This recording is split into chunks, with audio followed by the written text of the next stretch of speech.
طائف کے بازاروں میں لوگوں نے پتھر تک مارے، نالین خون سے زخمی ہو گئے، اور ادھر سے حکم بھی آتا ہے محبوب بولو تو صحیح، ان پہاڑوں کو ایسے جو ہے وہ جوڑیں گے کہ یہ درمیان میں پس کے رہ جائیں گے، عذاب کے فرشتے حاضر ہو کے پیشکش کرتے ہیں، لیکن میرے حضور فرماتے ہیں نہیں، میں رحمت بن کے آیا ہوں۔ وہی رحمت للعالمین نبی فتح مکہ کے دن حکم دیتے ہیں کہ ابن خطل کو قتل کر دو، اس کی لونڈیوں کو قتل کر دو۔ یہ حضور کا گستاخ تھا، ہجب کیا کرتی تھی اس کی لونڈیاں، گا گا کے حضور کی اہانت کیا کرتی تھی۔ اس نے سوچا بچنے کی کوئی صورت نہیں ہے تو کعبۃ اللہ کے پردے کے اندر چھپ گیا۔ پوچھا گیا یہ تو کعبہ کے پردے کے اندر چھپ گیا ہے، یہاں پناہ لے لی ہے، کہا یہیں سے نکال کے قتل کر دو۔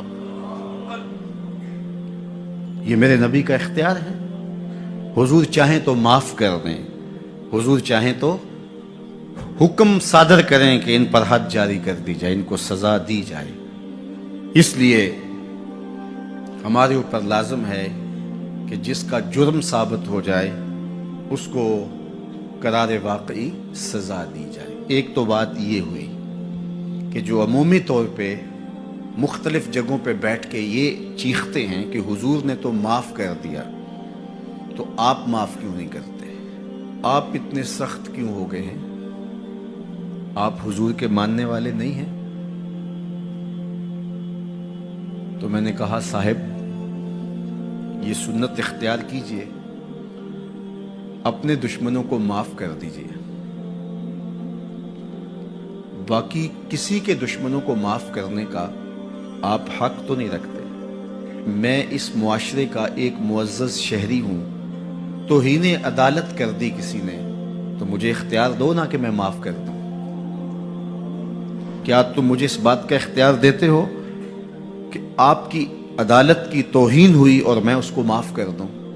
آپ کہیں گے آپ تو ہمارے شعبہ کے شخص نہیں ہیں۔ اچھا پاکستان کے سارے وکیل جمع ہو جائیں اور وہ کہیں کہ چلو اس کو ہم معاف کر دیتے ہیں، تو کیا تم تمام وکلاء کو اس بات کا حق دیتے ہو کہ وہ عدالت عظمیٰ کی توہین معاف کر دیں؟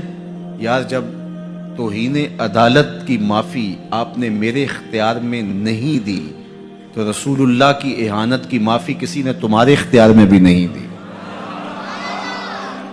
یہ بات اچھی طرح سن لو، یہ بات اچھی طرح سمجھ لو کہ یہ تمہارا اختیار نہیں ہے، یہ صرف رسول اللہ کا اختیار ہے۔ حضور کے اختیار میں تم کون ہوتے ہو تصرف کرنے والے؟ وہ معاف کریں ان کی مرضی، وہ نہ کریں ان کی مرضی۔ تو پہلی بات یہ ہوئی کہ حضور علیہ السلام کا اہانت کرنے والا شخص وہ واجب القتل ہے، اس کی سزا موت ہے، اور یہ قرآن کا آئین ہے، یہ احادیث سے ثابت شدہ نتیجہ ہے۔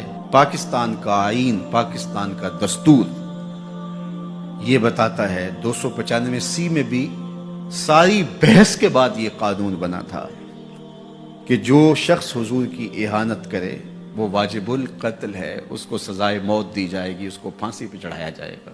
جب پاکستان کا آئین بنا ہے، پاکستان کا قانون بنا، پھر کیوں بنایا ہے اگر اس قانون کو نافذ نہیں کرنا؟ اب تک پاکستان کے اس قانون کو عملی طور پہ کسی پر بھی نافذ نہیں کیا گیا۔ جب سے یہ قانون بنا ہے یہ قانون کی حد تک ہے اور غیر مؤثر ہے، اور یہاں سزائے موت ہوئی بھی تو پاکستان کی اعلیٰ عدالت نے اس کا جس اجلت میں فیصلہ کیا وہ آپ کے سامنے ہے۔ اس فیصلے نے امت مسلمہ کو دکھی بھی کیا ہے، مضطرب بھی کیا ہے، عدالتوں سے لوگوں کا اعتماد بھی اٹھ گیا ہے۔ اور دوسری بات، ان حالات کے اندر پاکستان کے وزیر اعظم نے جس طرح جلتی پر تیل ڈالا ہے اور جس طرح کی گفتگو کی ہے، کیا ایک وزیر اعظم کو یہ زیبا ہے؟ رعایا اولاد کی طرح ہوتی ہے۔ اس تقریر نے جلتی پر تیل کا کام کیا۔